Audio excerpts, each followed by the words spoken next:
Welcome back, everybody. This is Eric and Chad here with Iraq Veteran 8888. Today, we've got another Gun Gripe episode for you.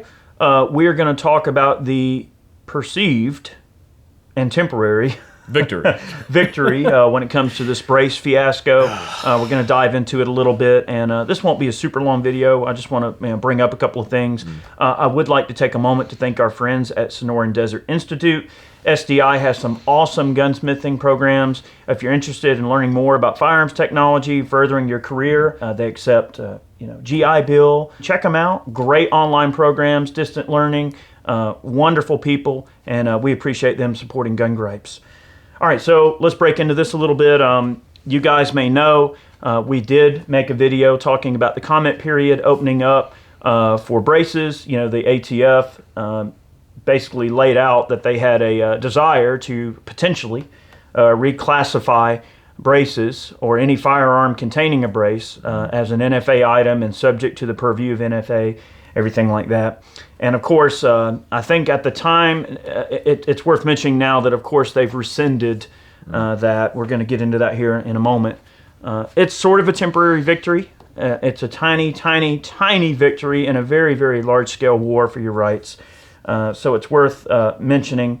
Thank you guys who took the time to write Director Regina Lombardo. Sorry. So those of you that wrote Regina Lombardo, thank you very much. And I want to thank our friends at The Truth About Guns for publishing my letter to Regina Lombardo. I posted that letter. I'll put a link in the description box below if you wish to check it out. And of course, I'll pipe a few things here for you to see, but I did write a letter, and I laid out very clearly and concisely why I felt it was a terrible idea, and honestly why I view the NFA as being illegitimate anyway. We won't get down that rabbit hole in this particular video, but that I view the NFA as being extremely constitutionally questionable, and it is a taxing of a right, and I strongly disagree with the old adage of, let's just say, poll taxes. In my letter, I mentioned poll taxes being deemed unconstitutional. Poll taxes were set up to disenfranchise minority voters.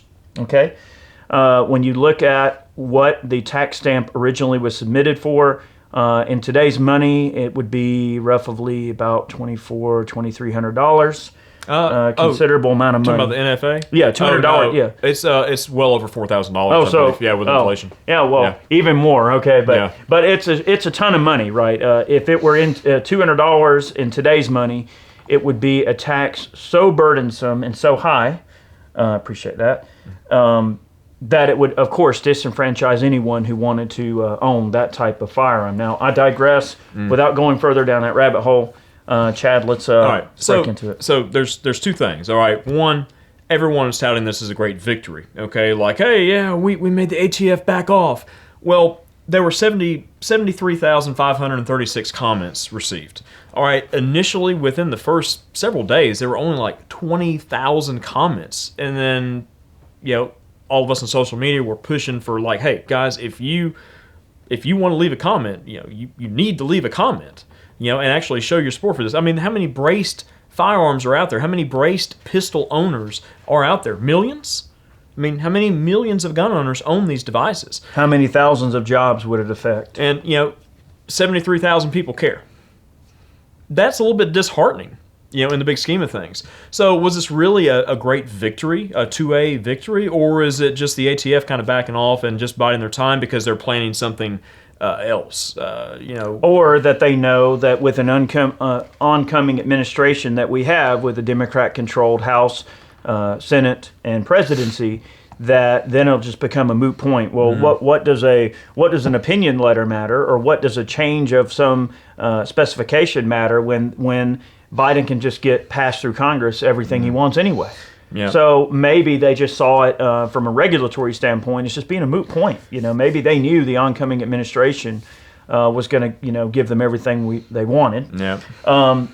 Regina Lombardo is a known anti-gunner.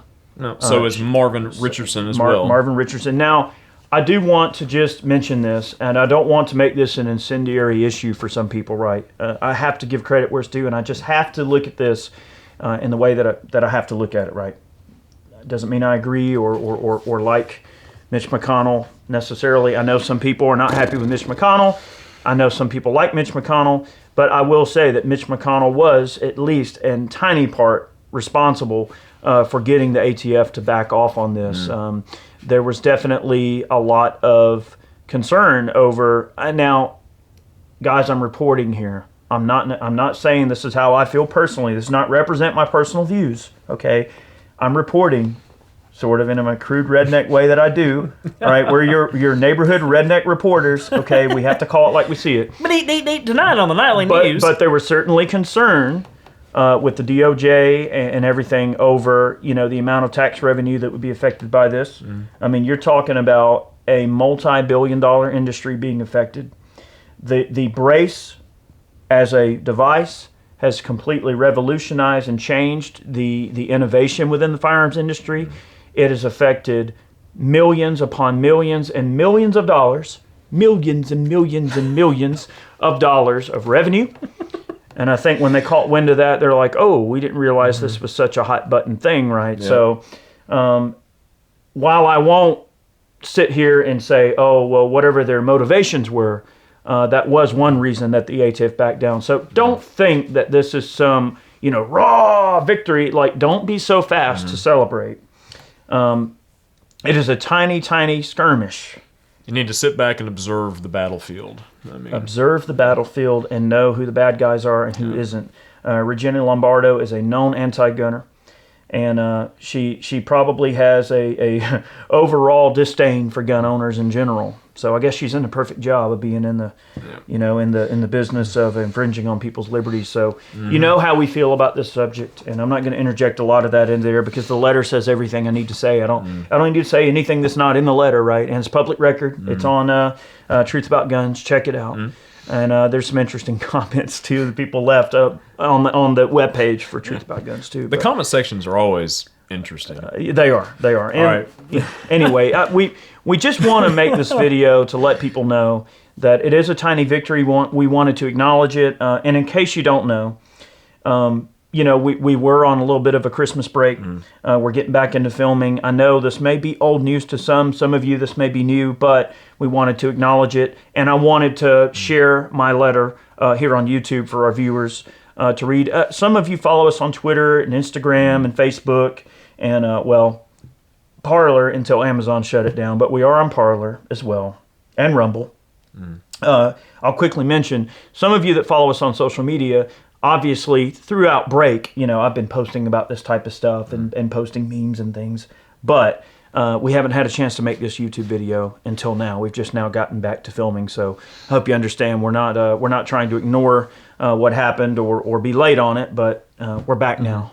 Anyway. And just to clarify, remember, guys, there were a lot of alarmists, okay, in the 2A world initially when this. When this guidance was originally published and open for comment, it is just that. It's guidance, okay? It's not a regulation. It's not set in stone. The ATF and the DOJ can't just arbitrarily just put out a document and say, this is the letter or the law of the land. But just to clarify, okay, as explained in this notice, this is the notice that Marvin Richardson sent out backing off from the stabilizing brace guidance. All right.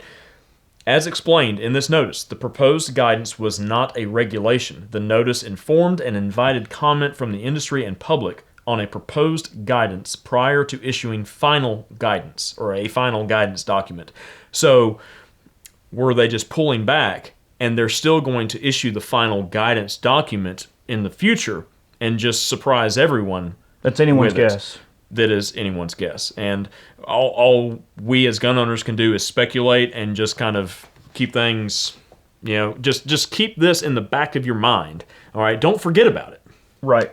The withdrawal of the guidance does not change any law, regulation, or other legally binding requirement. And that comes directly from Associate Deputy Director Marvin G. Richardson. I would like to also just quickly add before we end this particular gun gripe, when it comes to this sort of thing.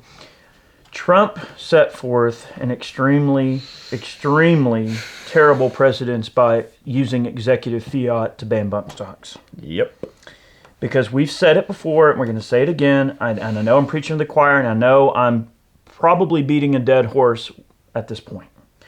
But it's worth mentioning that we told you that once an administration gets in that has the full brunt of Democrat control, or let's just not even call it Democrats, just anti-gunners. Control. Yeah. Once anti-gunners are in control, they are going to wield the pen, okay, and they're going to sign away through executive fiat every single thing that you hold dear in terms of how you protect yourself and your family. I warned you. I told you guys, and here it is. So, all right, right now, the Democrats have control of the House, the Senate, and the presidency. All right, we're going to acknowledge not all Democrats are anti-gun, just like all Republicans are not pro-gun. Okay, we get that. We're not drawing an ill conclusion from either side of the aisle. We're simply looking at this with eyes open to the front. I'm not looking at the people on my left and right. I'm looking at who's in front of me.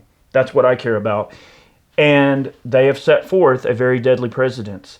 All Biden has to do is go and just start signing away and just let the courts deal with it. Well, here's the danger of letting the courts deal with it. The courts have proven they don't give a crap about the Second Amendment. The Supreme Court has historically shown that they have no desire to hear Second Amendment cases. The lower courts have not done very much for us at all. Ever since Heller, man, like 2A cases, they go to the court and they say, we're not going to hear that. Bye. Right. We're not going to grant certiorari. Bye. We'll be seeing you. So the difficulty is that, now we've got, Firearms Policy Coalition, who's doing great work.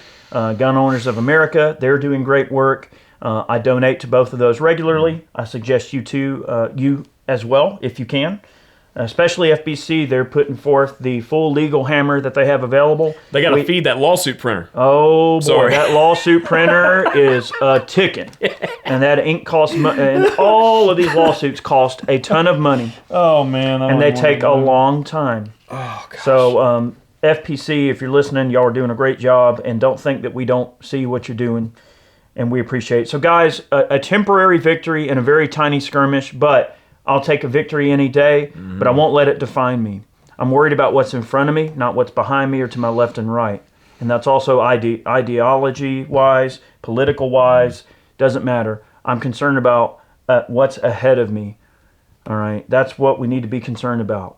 Let's not worry about what's happened. Let's not worry about what could happen. Let's worry about what we can immediately affect change on as a group of people, right? We have a very distinct chance to bring all of these new gun owners into the fold, even if they may be on the left or previously anti-gun, and now they're like, hey, at least they've gone over the path of now we own a gun, right? So now, how do we keep our guns? How do we maintain our rights? How do we keep what we have? How do we prevent from losing more rights? So I think if we can concentrate on that issue and make it a non-political thing, we may see more victories in the future. So don't let it define you. Worry about what's in front of you. Worry about what we can do as people together to solidify our rights. I would say so. I don't think there's anything else to say. Appreciate it, guys. Many more videos on the way. Definitely want to thank our Patreon supporters. I know I don't engage with you guys enough, and I'm sorry for that, but we're very, very busy and engaged in putting out content, and I appreciate you being a part of that. I really do. It means a lot to me and my family and Chad's family, all of our all of us who make this channel possible. I really appreciate those of you who support us on Patreon, those of you who continue to purchase man cans, t-shirts, merchandise over on the website. Consider checking out our wares, okay? We're bringing back man cans in an awesome way. We've got some great boxes of gear that we put together for y'all that we choose, all stuff that we use. And so the pricing structure and the timelines for man cans has changed a little bit. I want you to understand that. But it I believe, has made a much better box, and I think you guys are really going to enjoy them. And I know that folks have had a really rough go with all the things going on with COVID, and some folks are out of work. Some folks are really watching their disposable income, and I totally get that. We have seen considerably less folks buying stuff, and that's completely okay. But those of you that have, I really appreciate those of you who have continued to support us financially. It means a lot to me, my family, and all of us, of course. So thank you very much. Many more videos on the way. We hope you'll tune in if we're here. And we'll see you next time. See you guys.